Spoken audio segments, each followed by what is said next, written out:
Hello friends, welcome to my channel. ముందుగా అయితే అందరికీ హ్యాపీ ముల్గశిల కార్తి.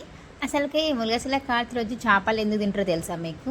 ఎందుకంటే రోహిణి కార్తిలో ఎండలు ఎక్కువ ఉండి ఆ ఎండల నుంచి ఒక్కసారిగా చల్లదనానికి మన బాడీ తట్టుకోలేదు కాబట్టి మన ఆరోగ్యాలు మొత్తం దెబ్బతింటాయి, మన ఆరోగ్యాలు ఒక్కసారిగా ఖరాబ్ అవుతాయి. సో అందువలన ఈ చేపలు తింటే మనకి ఆరోగ్యం అనేది పాడు కాకుండా ఉంటుంది, హెల్త్గా ఉంటుంది. ఇంకా చాలామంది చేపలు తినరు, కొంతమంది బ్రాహ్మణ్స్ ఉంటారు. సో అలాంటి వాళ్ళ కోసం అయితే ఇంగువ కొంచెం బెల్లం కలుపుకొని తింటారు. ఎందుకంటే చేపలు తినని వాళ్ళు, నాన్ వెజ్ తినని వాళ్ళ కోసం అది, నాన్ వెజ్ తినే వాళ్ళకైతే ఈ చేపలు. సో అందుకనే మన హిందూ సాంప్రదాయం ప్రకారం ముల్గశిల కార్తి రోజు అయితే మన చేపలు, ఎందుకంటే రోహిణి కార్తి పోయి ముల్గశిల కార్తి వస్తుంది కాబట్టి ఆ వేసవి కాలంలో మనం తట్టుకోలేక చలికాలానికి ఒకేసారి మన బాడీ అంగీకరించదు కాబట్టి దానివల్ల జలుబు, జ్వరాలు, హెల్త్ ప్రాబ్లమ్స్, ఇంకా చాలా ప్రాబ్లమ్స్ వస్తాయి.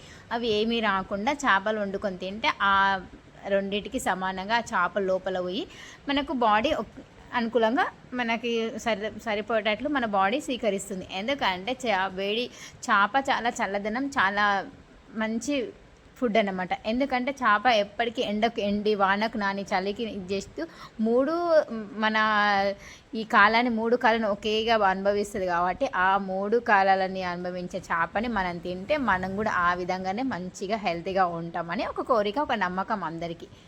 సో మనమైతే చేపల కూర ఏ విధంగా చేసినా చూడండి. మేమైతే చేపల కూర పులుసు లేకుండానే, చింతపండు వాడకుండానే కర్రీ చేసుకుంటాం. చూడండి, మేము ఈ విధంగా అయితే కర్రీ చేస్తాం. మీరు కూడా ట్రై చేయండి. ఈ విధంగా అయితే చాలా బాగుంటుంది. మేము చేపలలో చింతపండు రసం వేసుకోం, ఓన్లీ టమాటా, మళ్ళీ గరం మసాలా, ఉల్లిగడ్డ, ఇవన్నీ కూడా మనకి కావాల్సిన పద్ధతి.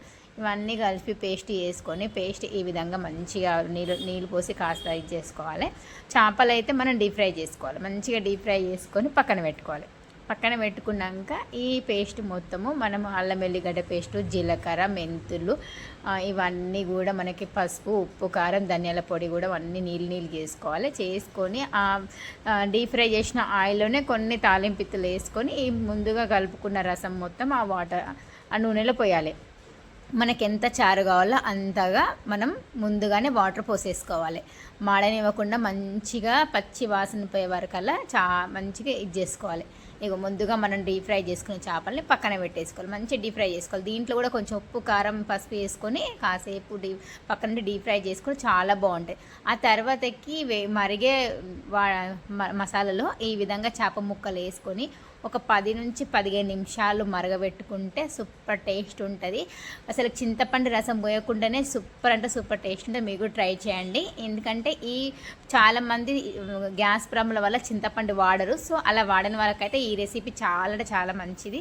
ఇంకా మనము కొంచెం పైనుంచి కొత్తిమీర ఉంటే కొత్తిమీర వేసుకోవాలి. ఈ వీడియో ఎలా ఉందో లైక్ చేయండి, షేర్ చేయండి, కామెంట్లో చెప్పండి.